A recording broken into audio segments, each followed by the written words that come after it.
Be Veterans Day. You know, they're our heroes. We're the greatest nation on earth. We're the world's beacon of hope and freedom and democracy and justice because of the service, the patriotism, the sacrifice of our veterans. So today's a wonderful day. Today we signed 5 bills to support our veterans, to help them in the judicial system, to help students who need to take a day off, to support fallen veterans, to be able to take the days off from school. We had a bill, my personal favorite is the one that creates a Gold Star Family Day the day after Gold Star Mother's Day. You know, our Gold Star families, you know, they have a hole in their hearts from their loss that no one can fill. But the one thing we can do is to make sure we honor them and the heroism of their family members. And to be able to do this for the entire family here in Illinois is a special thing. So we're very proud to do that. The veto legislation Friday, automatic voter registration. Supporters are expected to be holding a press conference tomorrow. If you could, you know, they're probably going to say, and just anticipating here, that you didn't know what was in the bill. Can you? No, our team studied it at length, and in fact, our team spent quite a bit of time negotiating, trying to improve the bill and make it legal and support existing federal law. We didn't get all the changes that we had requested in the bill.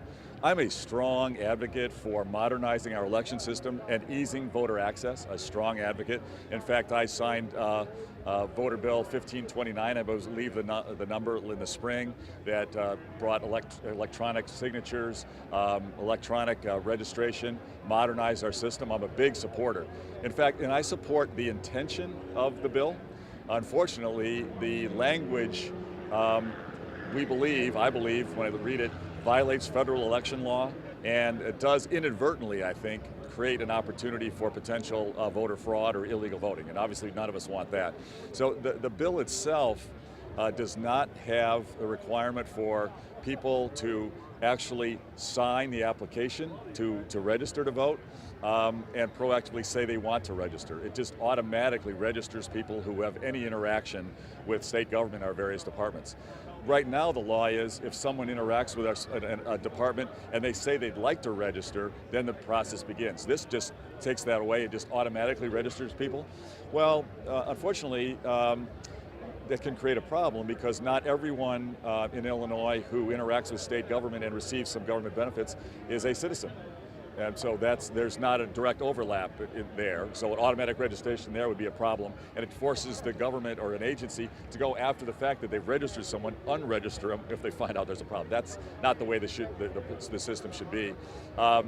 We also have folks who have different residency requirements to interact with the state government agencies that's different from voter residency requirements. So we need to clean up the bill. I think we can get it done with some proper modification. In fact, I encourage everyone in the media to study my veto message. We laid it out in really detail. What we tried to do was give the feedback through the media to the legislature. Here are the tweaks. I think there were 6 or 7 changes that we'd recommend to make it comply with federal election law and also comply with good practice so we can encourage voters, everyone who wants to vote and is entitled to vote, to be able to vote very easily, but make sure we try to eliminate the risk of inadvertent voter fraud or inappropriate voting. So you otherwise advocate. I think democracy works best when everybody who wants to vote and should vote gets out and votes. So everything we can do to modernize it and ease the process, I'm an advocate for. Can you just go into briefly the concerns you have about implementation with the Secretary of State? They're doing Real ID, financing is another problem. Can you, oh yeah, no, it's my memo on the veto is long because there were a lot of issues. The fact is, implementing the goals of the bill is going to take some time. It's going to take some money that we don't necessarily have right now. I'm less worried about that because one way or another, I believe we'll get through that part. That it's a problem, but it's overcomable. I'm more worried. The bill itself, I think, violates federal election law. I mean, we shouldn't. We just can't do that.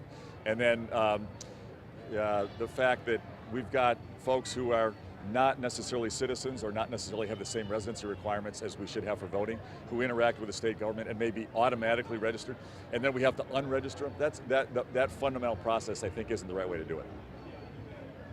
Great. Thanks very much.